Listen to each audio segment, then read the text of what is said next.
like I knew it would. A single drop of source magic. And, like flies to honey, the monsters swarmed. The rebel panicked. The carnage began. And the Magisters pointed their fingers at me. Just as I'd planned. I was shackled and collared, and sent to Fort Joy.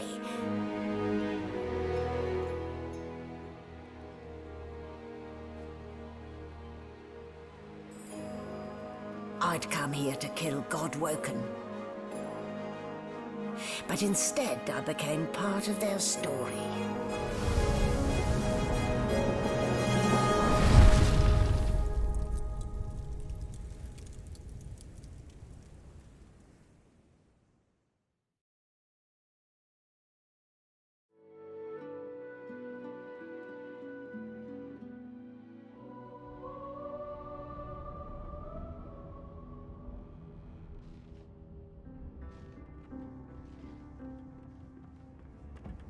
So, still a bit groggy, are we? Don't worry, the sedative will wear off soon enough.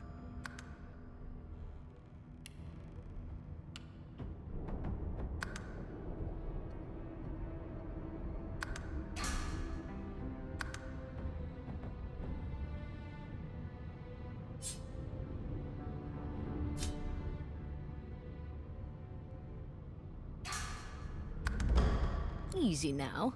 No need to hurry. Get your bearings and report to me upstairs.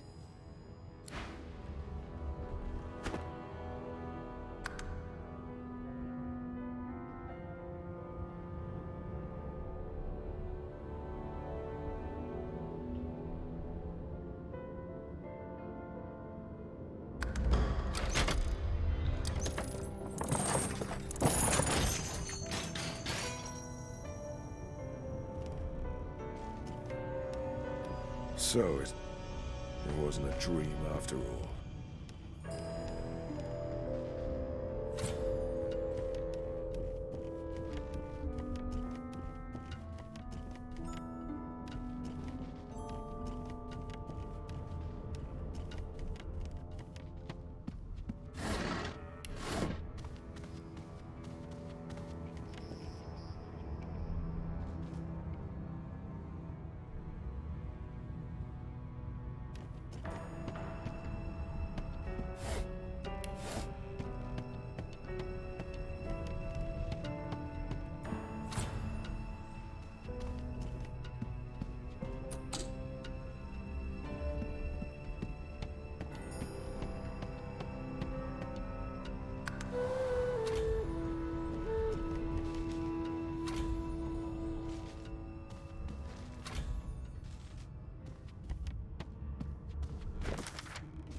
My, these smelling salts are strong stuff.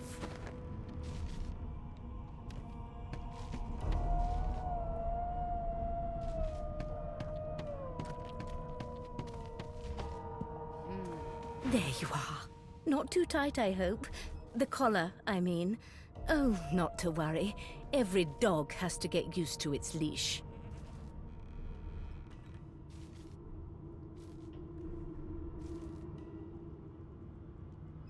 In the meantime, your next stop will be Magister William. All passengers have to be registered in the ship's manifest, and he's the chap in charge of the logs. You'll find him on the other side of this deck, in the officers' quarters.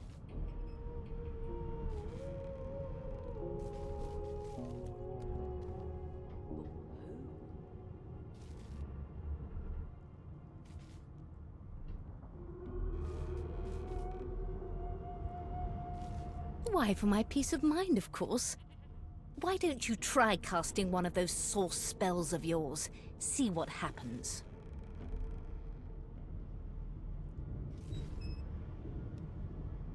Oh, do go on. I won't hold it against you. Promise. Currents of magic surge inside you, boiling, bursting, then breaking, only to fade back into your soul like rain into the earth. My, look at the concentration on your face. All will, but no result. There you have it. See? The collar's function. It neutered for your own peace of mind, of course. Yours and the whole world.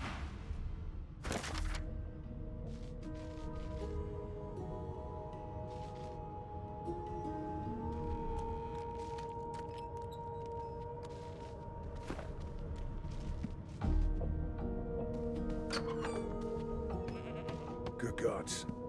There's been a murder here. Ugly sight, isn't it? Burns me up this happened under our protection.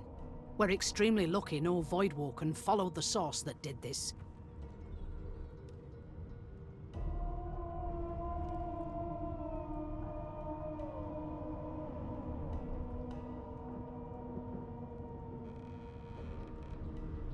She looks up at you with a mirthless smile. I was on duty in your room when the murder happened. You were asleep the whole time. Didn't even stir. You're one of the only indisputably innocent people on the ship. Unless you can commit murder in your sleep, of course.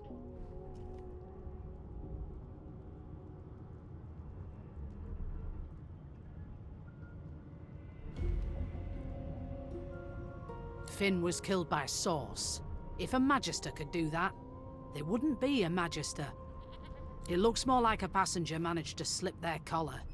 And the rest, well, you see the evidence in front of you.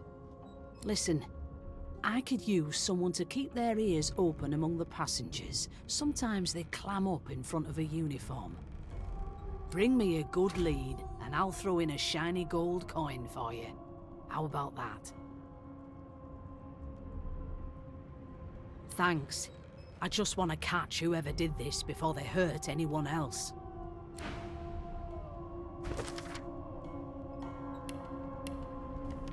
No known associates. In fact, he seemed quite averse to spending time with the others.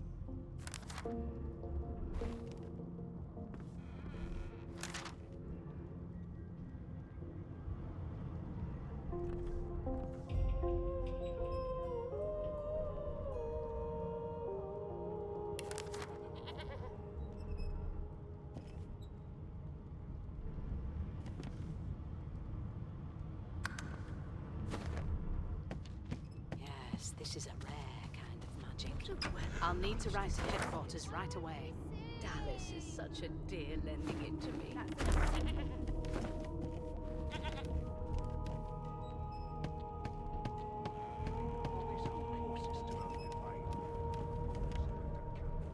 Ah, there you are. Husband. Would you please tell this very charming gaggle of not-at-all brat-like babes that I am by no accounts this Losa woman, nor do I sing, in fact. I'm deathly allergical.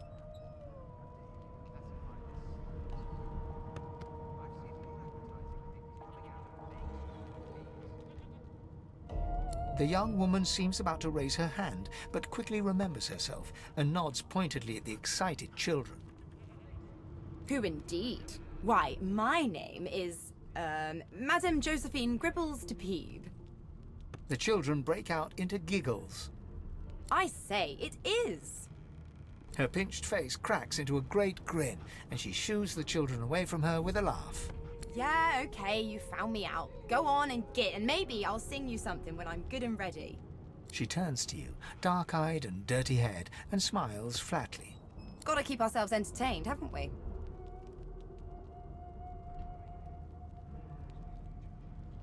You'd presume right.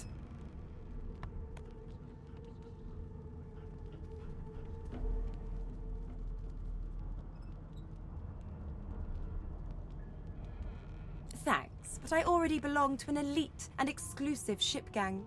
We play ball every day after lunch. You're too soft for it. You take care, though. Nope, trying not to find anything out either. Ignorance is bliss. The utterer, the better. Suddenly, her eyes cloud to an unnatural black. Greyish veins run down her face, and her mouth tightens into a cruel sneer. As quickly as they came, the clouds clear. She smiles as though no change came over her. Good luck, Chief.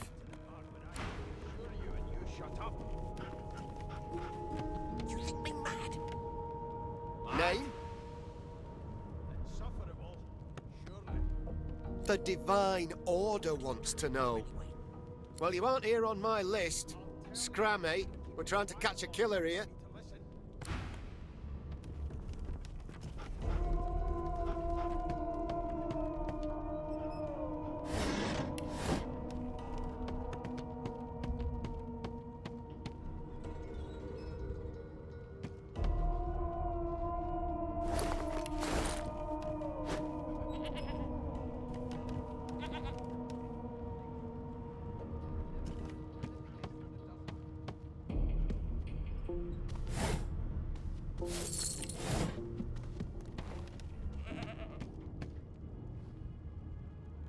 An elf sits tucked away in a dark spot, lazily rolling dice onto the surface of a barrel.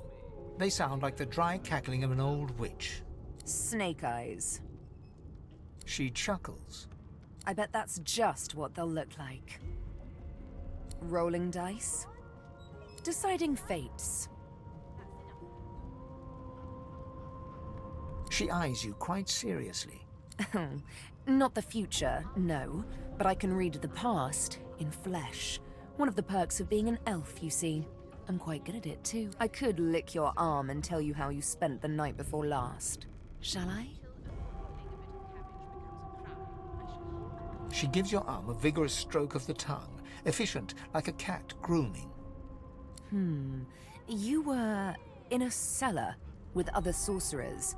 As everyone lay sleeping, you lay awake thinking of someone back home. A very special someone. You were reminiscing about the things you used to do together. They don't care about us. We're like cattle to them. She pats you on the shoulder consolingly. There, don't you worry, darling. Your secret's safe with me. I don't lick and tell. You think me mad? Mad? Insufferable, surely. What are you trying to hear anyway? I'll tell you if you can keep it quiet long enough for me to listen.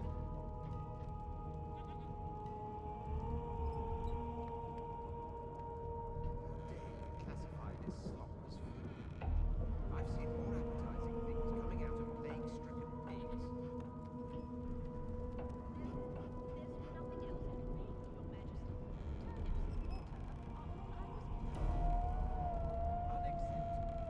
I've never dined on anything less than a dozen horses, and I don't intend to do away with the Don't worry, honey. It isn't yours. She looks you up and down with the merest hint of a coy smile on her lips. Never say never, though. Don't you get saucy with me when you clearly don't know the first thing about sauce.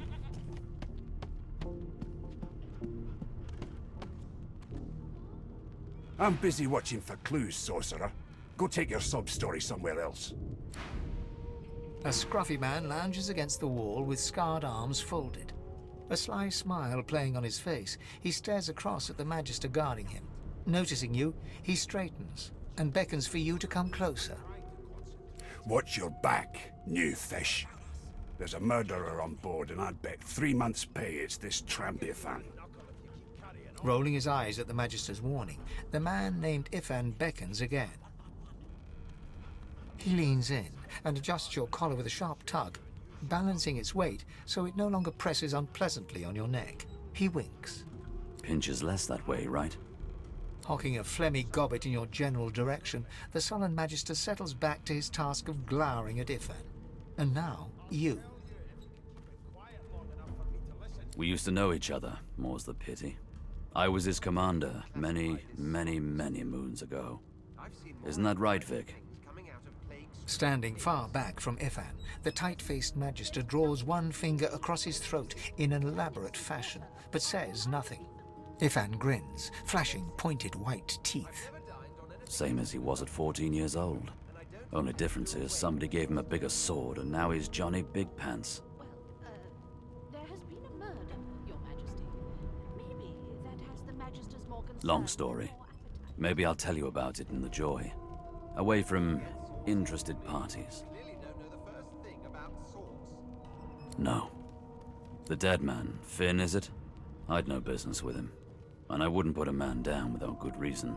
He glances over at Magister Victor, who's staring back at him with pointed intensity. Damn shame sheer annoyance isn't reason enough. The Joy, I've heard a lot. Nothing good. No surprise there, since Bishop Alexander runs the show. Wonder if we'll get to meet the Ringmaster himself. Easy now. I might think the same, but Vic here will blow a blood vessel if he hears you talking like that. What are you conspiring about over there? You! What's your name? Oh, don't mind him. Vic's just got a bee in his bonnet. And that bee is me. Name? Magister Victor looks at you suspiciously, then scrawls something illegible down in a tiny notebook. He scowls at you as he stows the notebook back in his voluminous robes. Away with you, at once. Ifan performs an elaborate pantomime of keeping quiet, one finger in front of his lips as he leans back against the wall. I'll give you that knuckle if you keep carrying on. One of us wouldn't kill our own. They're picking us off one by one. Can we just skip to... A broad dwarf sits totally upright on the bench, eyes closed, palms face up on his knees. His beard is a cascade of meticulous plaits, each one braided through with golden medallions. He raises an eyebrow as you approach, but doesn't open his eyes. Listen up, boy. You hear that? Afraid. There's a killer about, after all. Till overboiling. The ship, of course. I shall hold my head steady. His eyes snap open. He looks at you and frowns. Murder? Ah, that's what they were going on and on about. I wouldn't know anything about it. I kill a man. He knows who done it.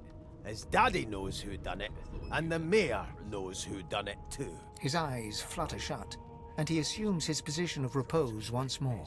Whether they catch me is another matter, but I ain't one to hide my accomplishments. A wave of sound washes over you.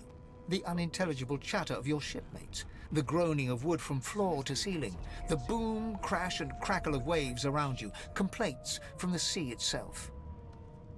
And? Sick as a leper's cat. From the state of it, I'd say she's being cared for by a bunch of beardless babes who never loved anyone but their own mums. But there's more. Listen close. There now, just like that. Squeak! Aha! His eyes snap open as his countenance breaks into an expression of joy. One great paw claps you on the back. The other catches you before you lose your footing. There. You heard it, didn't you? I knew it. I knew it. Aye, this is good news, boy. Good news. No, you beautiful idiot. That wasn't any rat. It was the wheel. Squeaks whenever the helmsman jerks it clockwise, which means we're heading east. Burn my beard. That means if we've been traveling for, yes, only 10.34 nautical miles to Fort Joy. Never thought you'd end up a prison guard, Vic. Ah, so you've eyes as well as ears, eh? You'll go far, mate, even here. Your kind always hung closest to our divine, like wolves around a campfire. Well, you've got this wolf on a leash. Captain, actually. And that figure tells me we're getting close to the Joy. Close to what lies beyond it, too. The dwarf leans back from the table and strokes his beard, gold medallions jingling merrily. His eyes roll over to you. That'll be all. Thank you kindly, boy.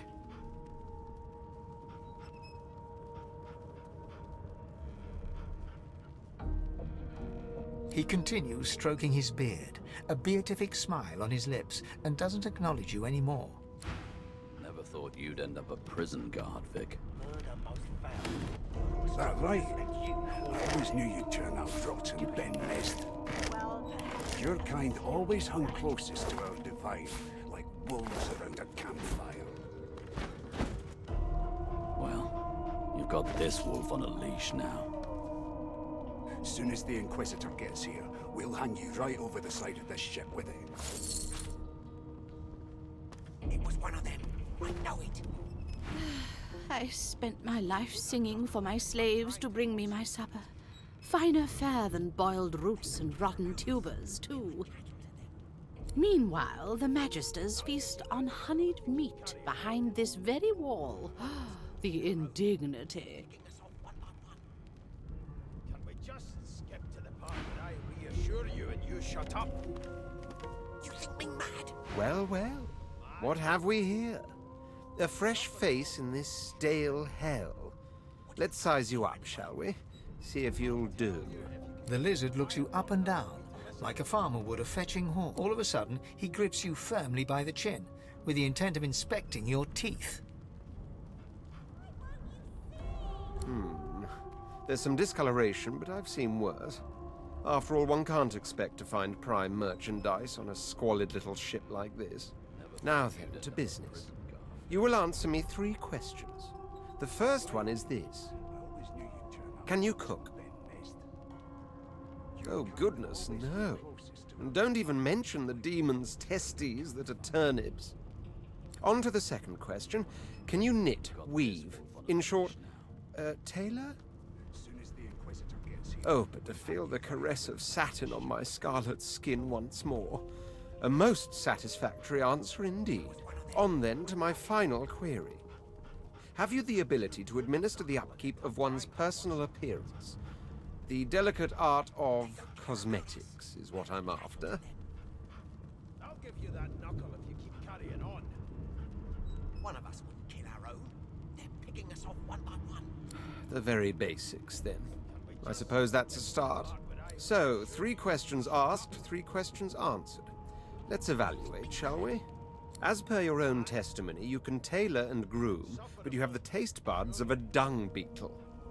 Still, beggars can't be choosers. So without further ado, I offer you my sincerest congratulations. As of now, you are my slave. Never thought you'd end up a prison guard, Vic. My slave, of course. Oh, but I see. Yes, I suppose it must take some time for the full extent of this honor to sink in. Anyway, you may leave me for a moment. We'll go over your duties once we reach Fort Joy. Now shoo! As soon as the Inquisitor gets here, we'll hang you right over the side of this ship with it. The elf is reading a volume of Cranley Hubert's famous encyclopedia. He looks up, his big round eyes scanning your body, absorbing every detail. He reaches out and takes your hand, turning it this way and that, examining it from every angle. Finally, he pinches your skin, gently tugging at it. Fascinating. He sits back and returns to his book, flicking quickly from page to page, completely oblivious to your presence. They're picking us off one by one. We just skip to the part where I reassure you and you shut up.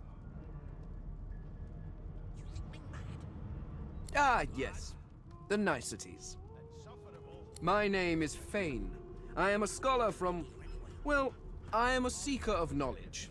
That is enough. It is pleasurable to meet you.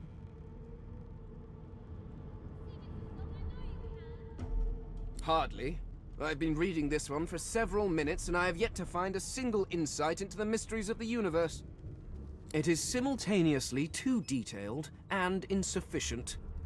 I know the beginning of this tale and the end, but I am rather missing the middle.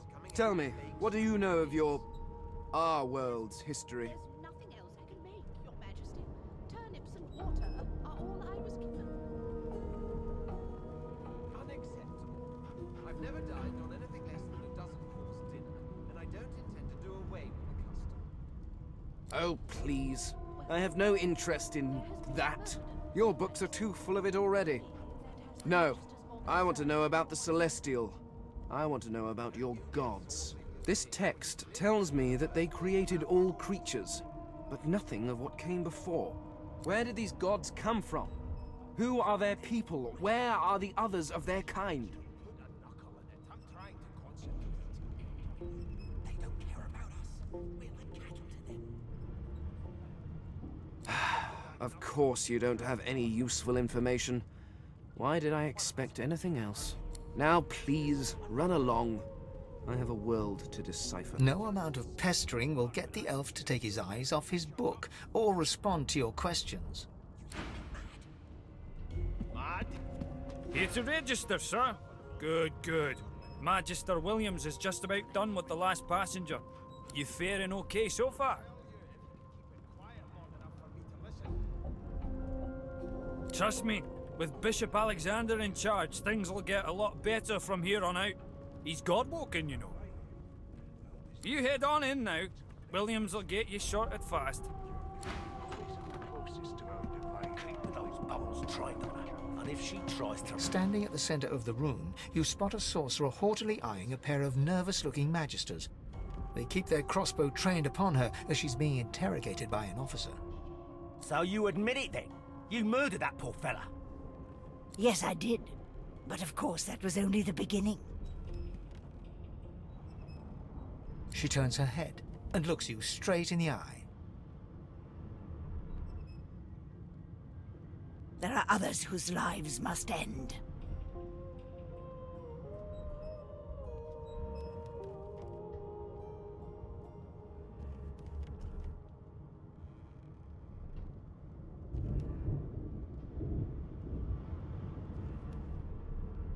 Good God! The woman's mad! You there, sorcerer! Go and fetch Magister Siwan! We need to do more than collar this maniac. We need to shackle her, hands and feet.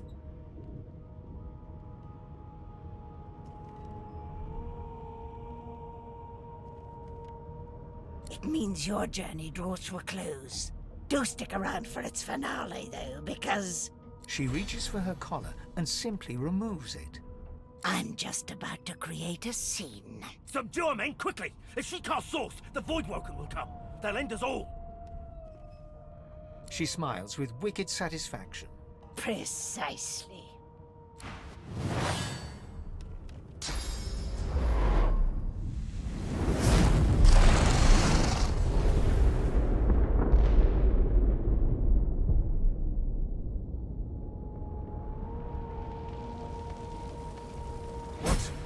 What's happened?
before this thing snaps into splinters.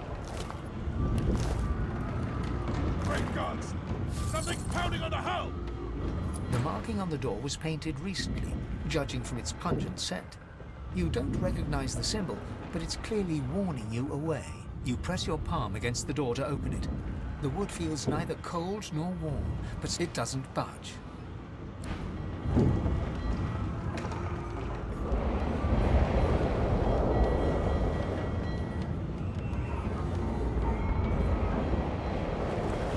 Damn, that doesn't bode well. Onwards and upwards! You pass through the door and are suddenly face to face with an undead. His skull is bizarrely angular, and a glorious jewel sits in the middle of his forehead. The skeleton is quickly leafing through a volume of Cranley Hubert's famous encyclopedia, muttering to himself. No. What damn fools record knowledge on a pulped tree? It catches fire, it turns into must when wet, it cannot even resist acid. No wonder they're so bloody ignorant. The skeleton looks up and notices you for the first... Oh, it's you. Shouldn't you be running and screaming or some such? The skeleton groans and looks back to his book, frantically flipping from page to page. Yes, indeed. It's the look of someone that wants to read the bloody book he's holding. Now, if you're really quite finished, I believe you have lifeboats to flee to. Do you look at me and think, why yes, there is someone with organs enough to drown? Trifling matters like water and poison do not concern me. No, damp robes are the most I have to fear. Once this glorified skiff hits the seafloor, I will simply walk to shore. Whereas you, I believe, have lifeboats to pointlessly squabble over.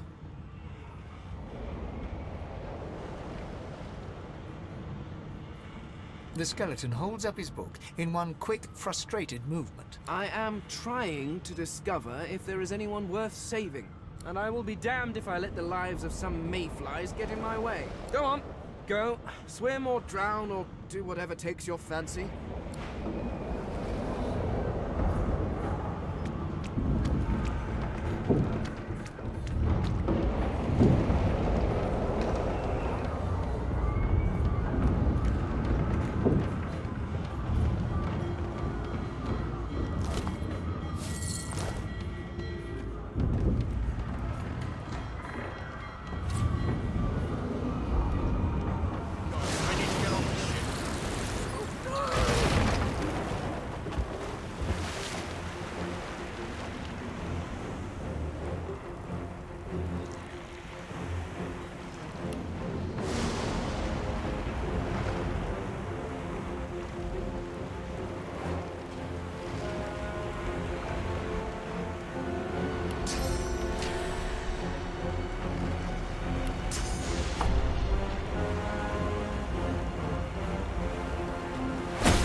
stories say.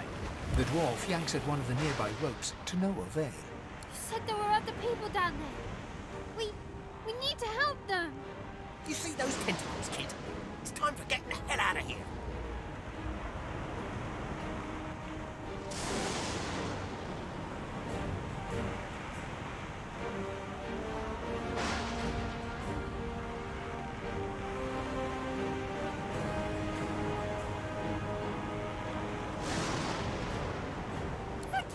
Thank you!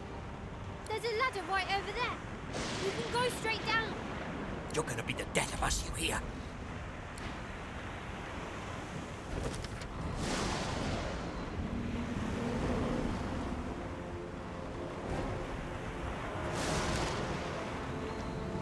Had to open your big mouth, didn't you?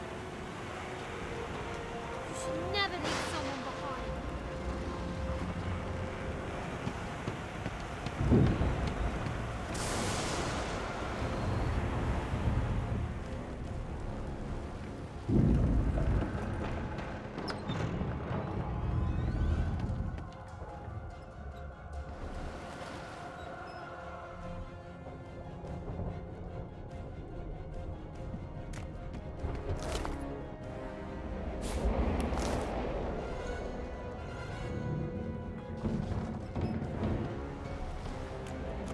The Magister lies on the floor, unconscious and bleeding from a dire-looking wound.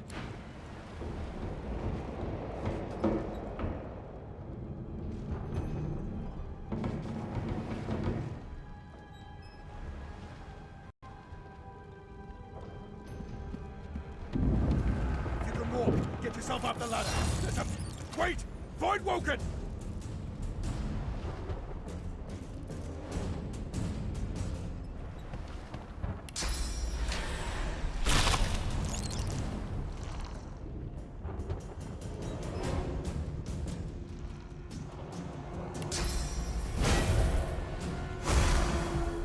These beardless bugs won't sink the ship on my watch.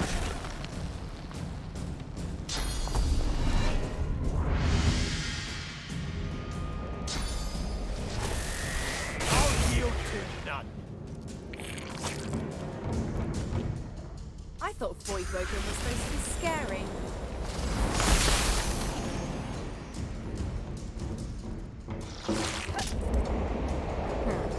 Let the games begin.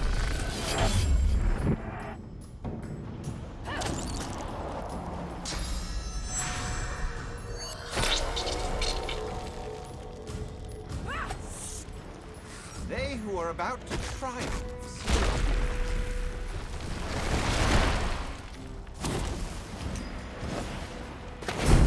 I've faced worse.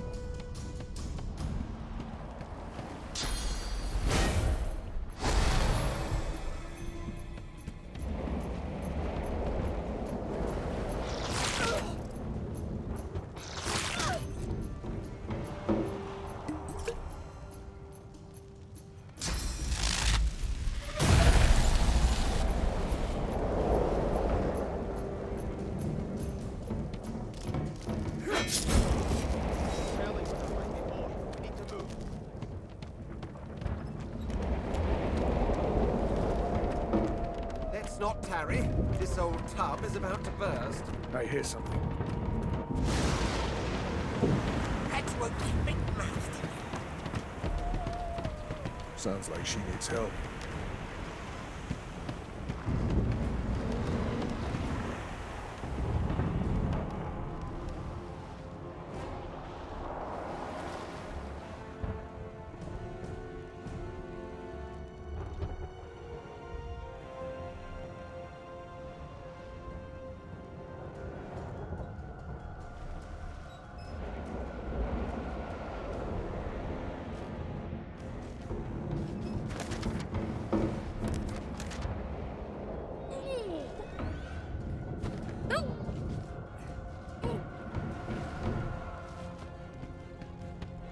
She tries to speak, but can only gape as she clutches her neck, trying to stem the bleeding of a gushing wound. With jagged movements, she raises her clenched fist and holds out a length of cloth soaked with some kind of strong-smelling tincture. Blood quickly soaks through the cloth. Magister C1's mouth opens and closes, her eyes wide in terror.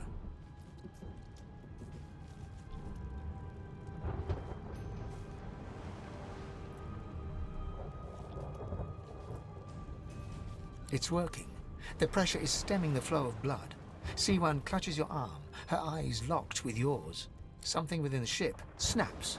The floorboards shudder. C1 struggles to her feet, clinging to you tightly. The ship lets out a deep groan, then cracks. It's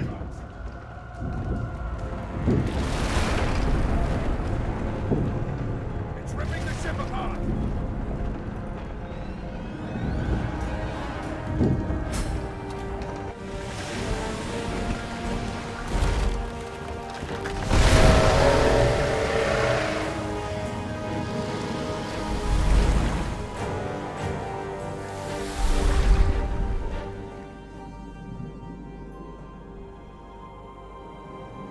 I have plans for you, child. Rise.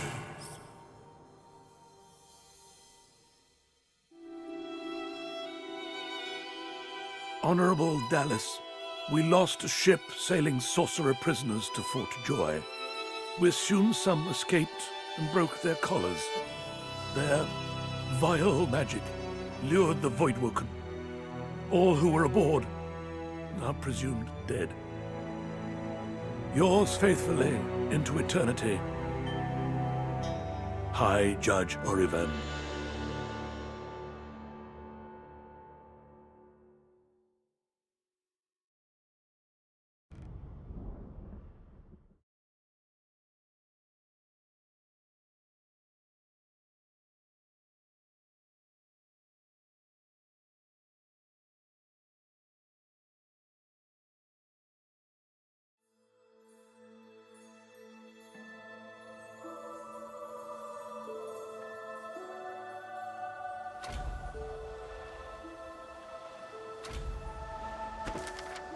Those Voidwoken make short bloody work of the ship. Am I the lone survivor? Seems someone, something, wanted me alive.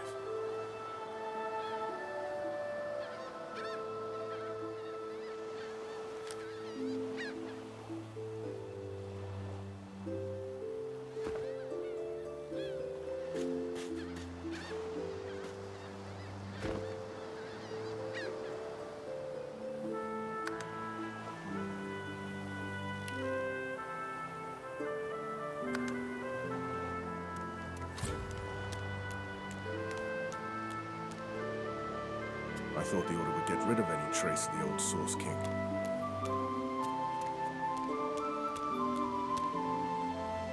The child has a small mirror in his hands. He holds it up at angles, inspecting his eyes, his chin, the crown of his head. He spots you, and his arms snap to his sides. I'm not supposed to talk to strangers.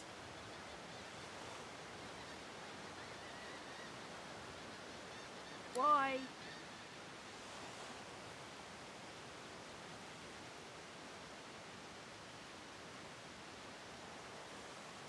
But are you a sorcerer?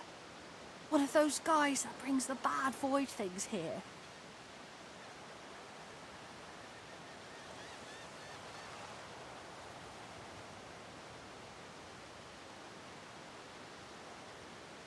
The child looks at you straight on, unafraid, searching your face. He lifts his mirror to his nose, closes one eye, and looks at himself again. I don't see any source on you or me. I guess they're wrong or crazy. Maybe you're right. At least they don't mind where anyone goes. They know we can't leave the island, and it's a lot nicer out here than outside.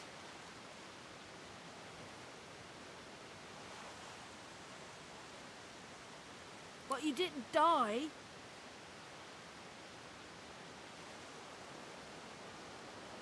There isn't anywhere safer. That's what I mean. You'll see. I guess I am, but it's just normal to be scared. Nowhere isn't scary.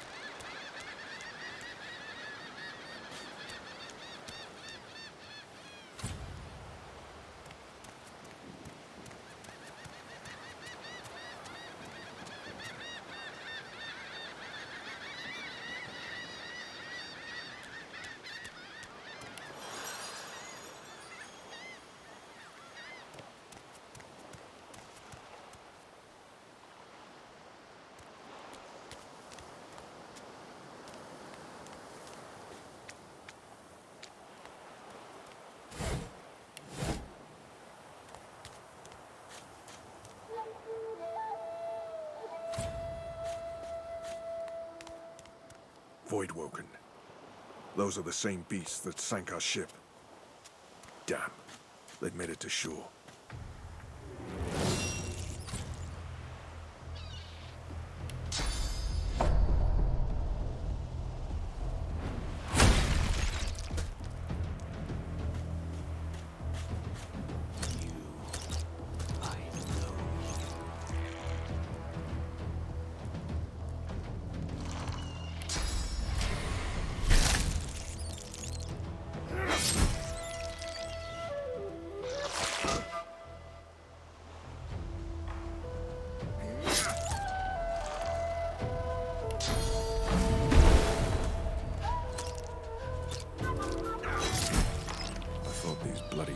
Were supposed to keep those things at bay. Drowned and eaten by a Voidwoken. I wonder in which order.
You spot a strange lizard gazing over the water with a steady, malcontent stare. His skin is of a bright, blood-red color. Could he be... Yes, you recognize him from the ship. It would seem you're not the only one who survived the tentacles of the deep.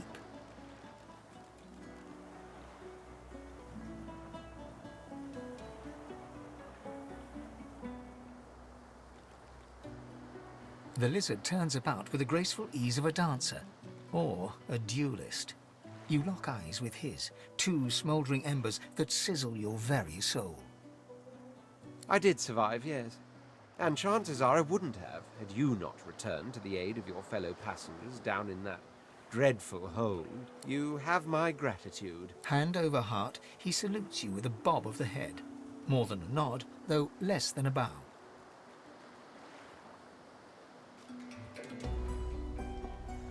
Yes, I'm sure you've all the makings of a hero and all that, but let's not get carried away, shall we?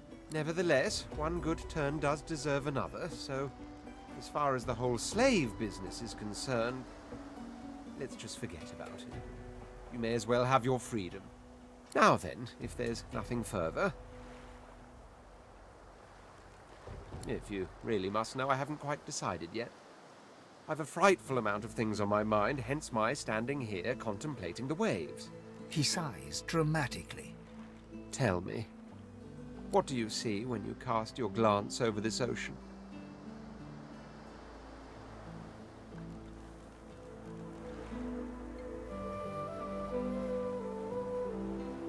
Touché.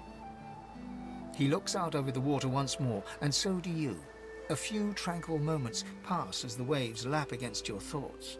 As for myself, when I consider this vast expanse before us, I see an empire. I see continents dotted with mighty cities. And shimmering along the soft curve of the sea's horizon, I picture the palaces that formed my paradise. Lost. What do you mean, what do I mean? I mean just what I say. I had a very actual empire that I lost.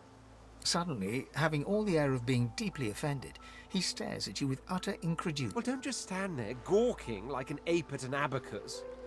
Or do you really mean to tell me you don't know who I am?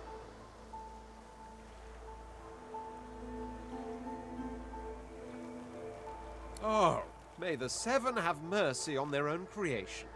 I am the Red Prince, the All-Conqueror, the World Tamer, the spouse of the Sun. Of course you know me.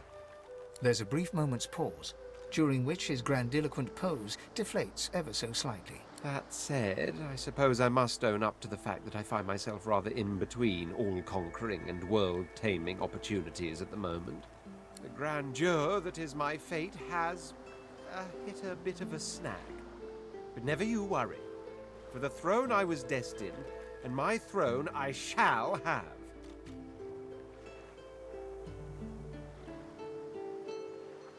This and that? Tag along? Do you really mean to compare the fate of an empire to whatever foibles you seek to fix? On the other hand, I really could do with a dog's body. And you've already proven to be trustworthy enough. You came back for the others on that ship, after all. Fine. I accept on one condition. For reasons I'll not disclose right now, it is imperative that I should meet with a dreamer, one of the mystics of my kind. I've reason to believe one of them may be present on this island. Promise me we'll look for him, and I'll extend you the blessing of my company. Jolly good. So, now that that's settled, first things first. Even if you are as versed in the art of eloquence as I am, that our swords will be doing a lot of the talking from here on out goes without saying. As a born fighter, I prefer the perfection of the blade myself. But I'm well acquainted with the secrets of magic, and yes, even subterfuge. What say you?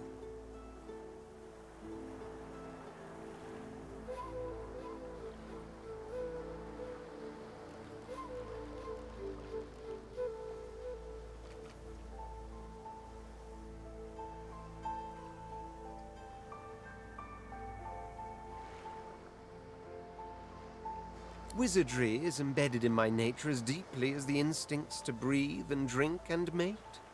The dominion over fire suits me best, truth be told, but there is no school of magic I cannot master.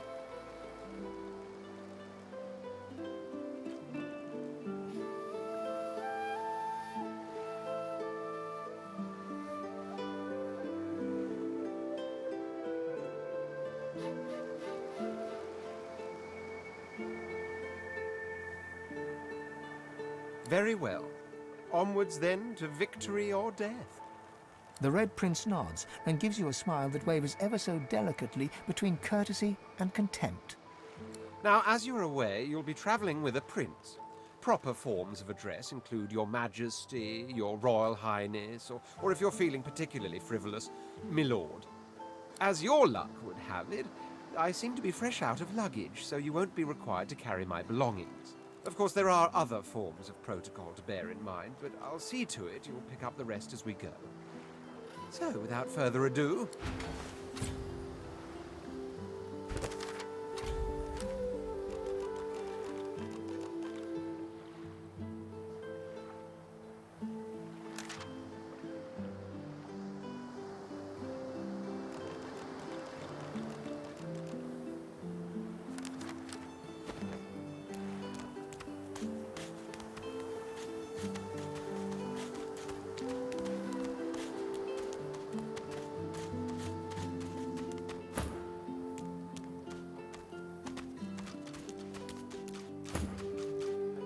A black cat. A herald of wisdom in my homeland. How fortuitous.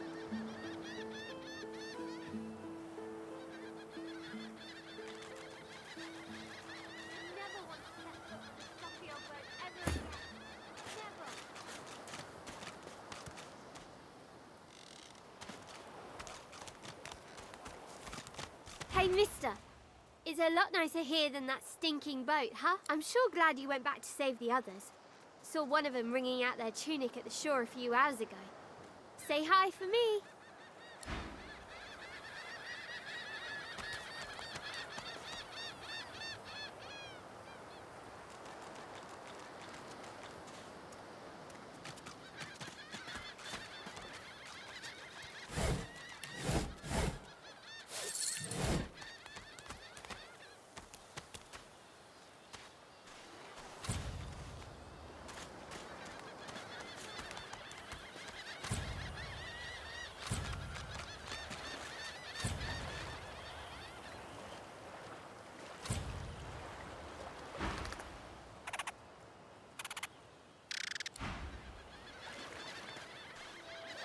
The cat's eyes are clouded and grey, but it stares at you with acute intensity. Its eyes clear, and it shakes its head, confused.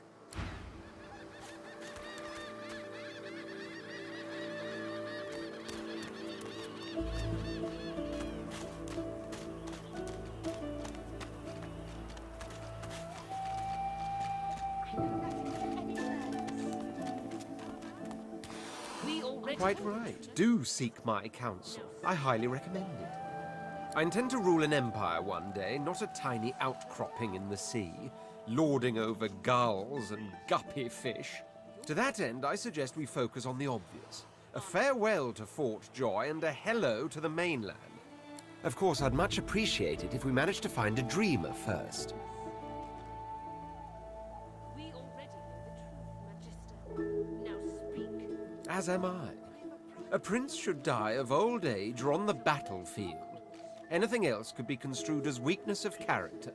That said, I've the distinct feeling I wasn't meant to die today, for despite your heroics, I was still cast into the water. I sank. I drowned, but there was something in the water. A voice made of air that soothed my flooding lungs. There was sudden light, warmth, life. Truly, how intriguing. To hear a voice whilst drowning is a rather specific delusion to share, is it not? Still, I wonder if... He hesitates. Are you a religious person? I'm rather relieved to hear it. Religious persons tend to be all too self-important in their supposed humility. As for myself, I perform the ancient rites of prayer and ceremony with a kind of languid indulgence. After all, when one is revered by many as a living god oneself, public deprecation would be needlessly self-important as well, wouldn't you say? There isn't much to say, but for the fact that I simply must. It's the portent of it all. I can feel it. The revelation will be world-changing. I just know it. And justified it is too. You will be a witness to one, as certain as the sun, such is my conviction. I will be, then grow beyond being. There was a small incident which prompted my many rivals to move against me. Technically, they had the letter of the law on their side. Such a nuisance, the law. Quite necessary to keep the common in line, of course, but one such as myself it should exempt as a matter of course. By the rabble and for the rabble. You're one of those, are you? Remember that by the rabble and for the rabble, sorcerers are being exiled to hell pits like these. We'll see if you'll still trumpet the virtues of law when its executors turn to us with malicious intent. I hardly know you as yet. Let's leave some mystery in the relationship, shall we? We can exchange criminal records later. Your godwoman has asked you a question. Answer him.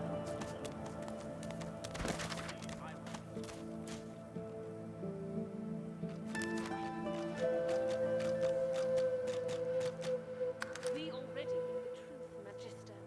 Now speak.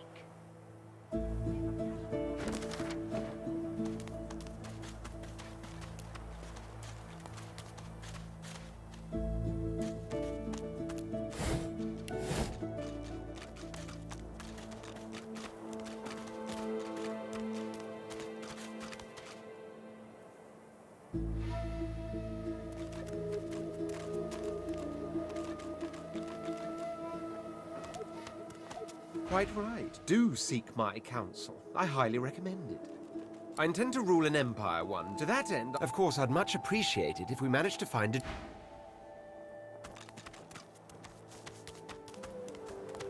I've spotted something.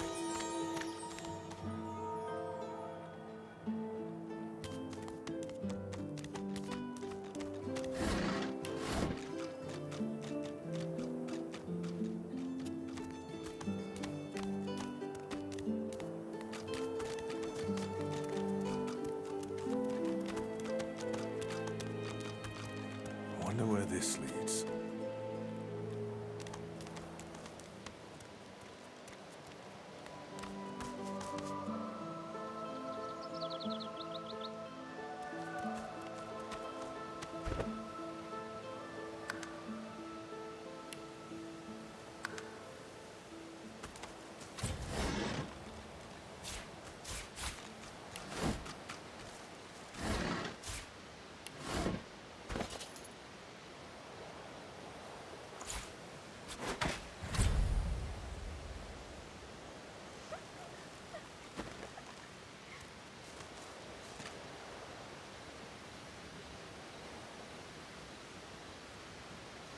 As the alcove opens up, you see the same skeleton that you met on the boat before it sank.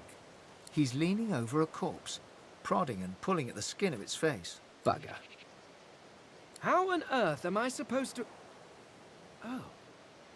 Perhaps... Skeletal fingers reach down and grip the skin of the dead man's face, pulling sharply upwards. After a few more tugs at the man's cheeks, the skeleton relents, letting the head drop to the ground with a damp thud. Damnation. That stuck fast. I wonder, does the beard act as some form of anchor?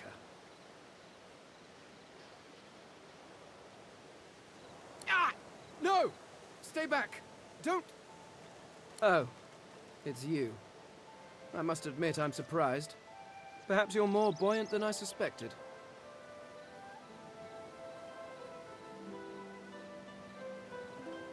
It seems the human that stole my mask was rather more resourceful than I gave her credit for. I chased her here, but she rather seems to have given me the slip. Thus... He turns back to the body, prodding at its face cautiously. Oh yes, an exceptionally common but exceptionally valuable commodity. A face. A face that seems rather stubbornly attached to his skull. I would normally employ a tool to delicately but viciously rip the face from the body. I could then craft a mask to hide my bone. But as I lack such a tool... The skeleton grabs the corpse by the cheeks and pulls hard, grunting in frustration as the body's skin holds firm. Because my own was stolen from me.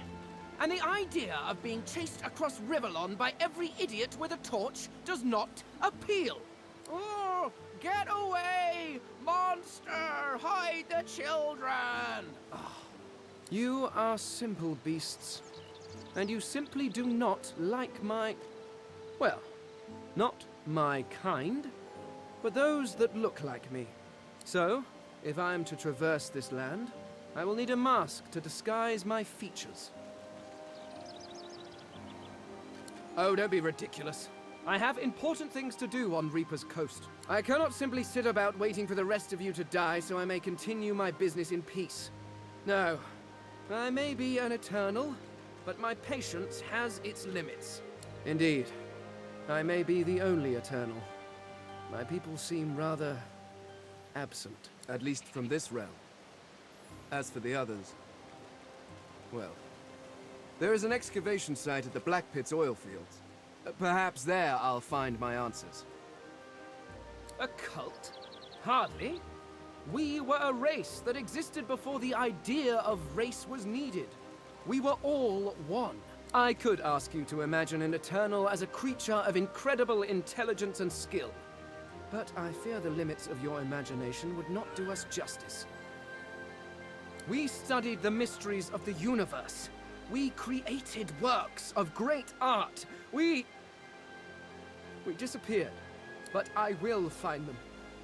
Wherever they are, I will find them. We will have our world again.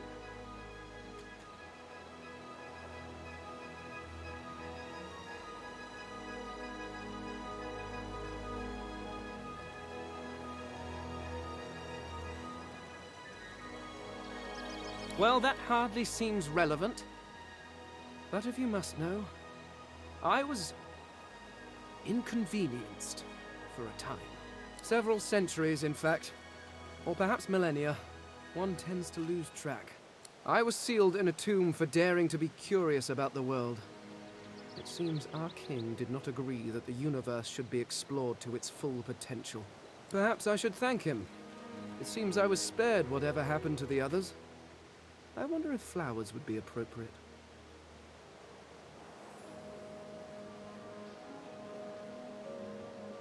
Ah, well, that is the curious thing.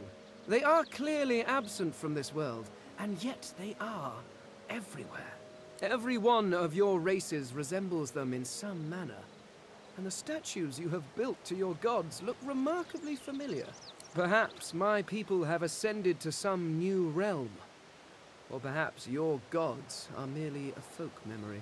Regardless, they are not here, but I will find them. I suppose, circumstances being what they are, it could be advantageous. You seem more at ease in this world than I. A guide would certainly be useful.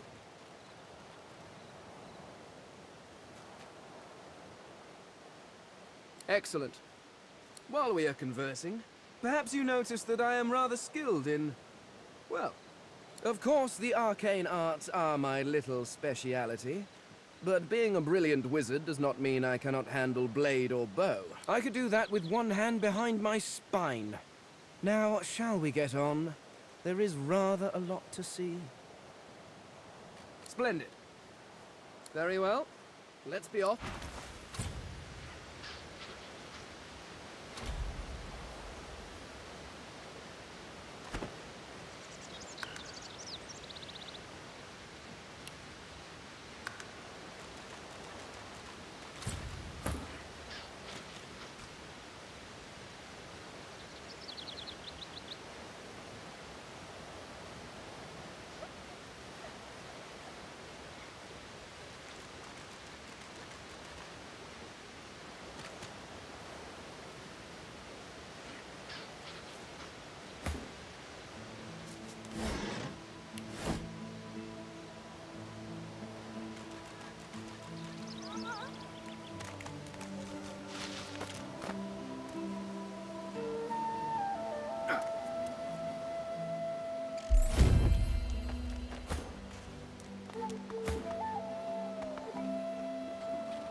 You hear a small whimpering sound from behind a basket. You peer behind it and find a small human child holding her knees and trembling. The child quiets and seems comforted by your presence. She looks up at you with curious eyes. There are monsters here. Lizard ones and real ones. It's really scary. And I miss my ma and pa. Master was a lizard. She sent us here. Me, ma and pa. She was not a nice lady. Lizards aren't nice ladies. It's their fault I'll never see ma and pa again. Parents are the best. They take care of you and make sure nothing can hurt you. And when they leave, you're all alone. Her eyes lock with yours for a moment. She places her head on her knees and sits quietly.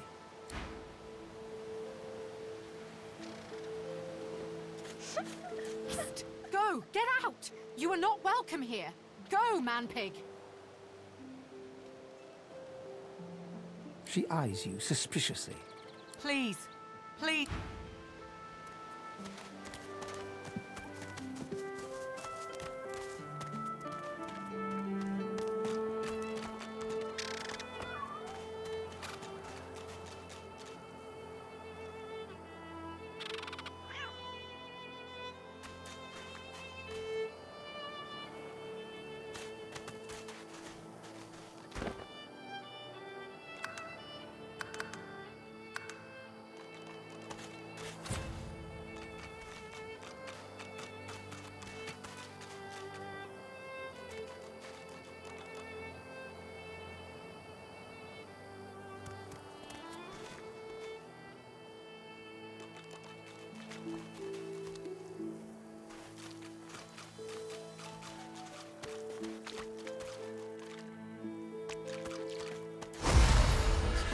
these turtles. They're transforming.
Swallowed too much seawater, by the looks of him.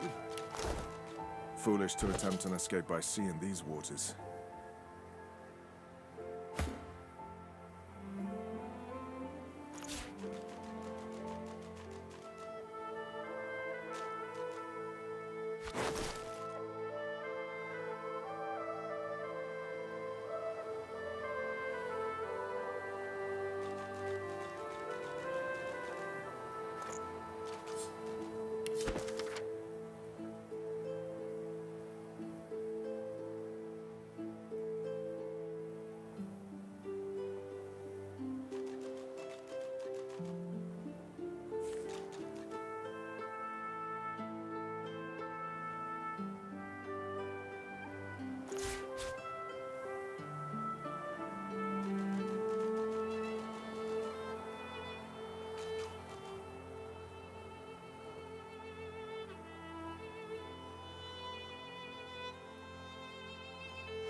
Get out! You are not welcome here.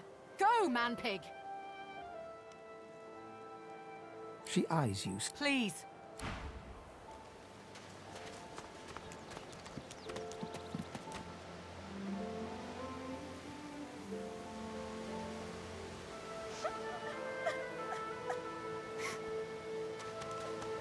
You hear a small whimpering sound from behind a basket. You peer behind it and find a small human child holding her knee.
A snarl of vines snakes upward from the corpse. After a moment, you realize the gruesome truth. They're not entangling the corpse, but bursting from it. The vines have split the corpse's chest with incredible force. Thin roots wriggle from limbs and nail beds, anchoring it to the ground. The vines encircle a rough depression, as if something held there was violently torn free. Before you even registered the cool flesh, the vines lash around your wrist and drag you close. They pulse, tightening mercilessly, and release you, withdrawing sluggishly, as if sated, for now.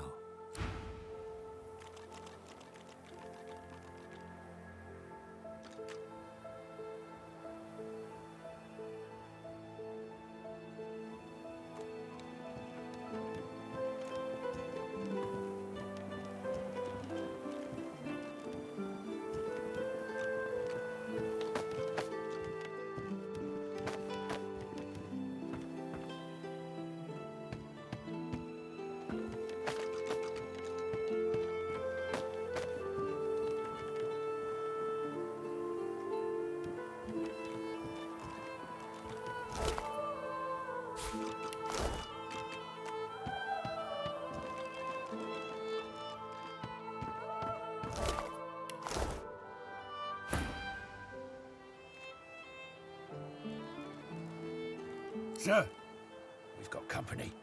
Ah, planning an ambush with this scion, were you?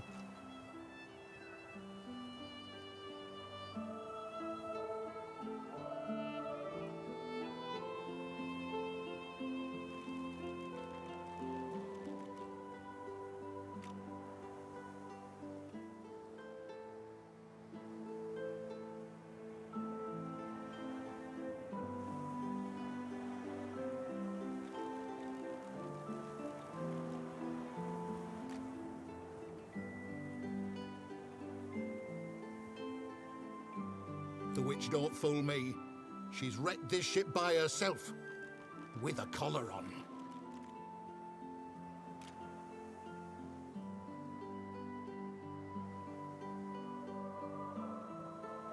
I tell you, I am no witch. The spores do this. If I do not find the rest... Store the elven hedge magic. Weren't much use when we flooded your forest with death fog, were it? Lucian said it was a necessary evil. Me? I was just sorry we didn't get the lot of you. You! I try to give you a chance. More than your divine order give mine. Oh, sir. Her armor! The scion twitches in sudden rage, and her armor uncoils, as if made of living vines. No more chances.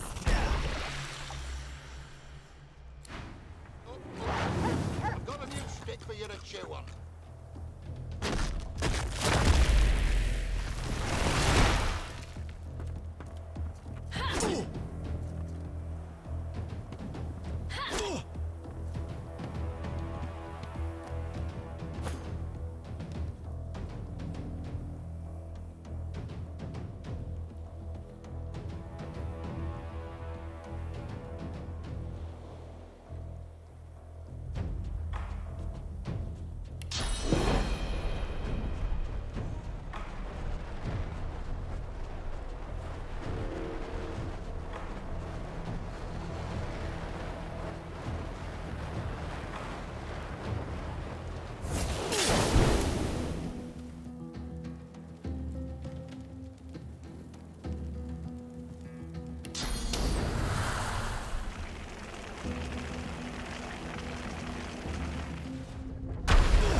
Ah!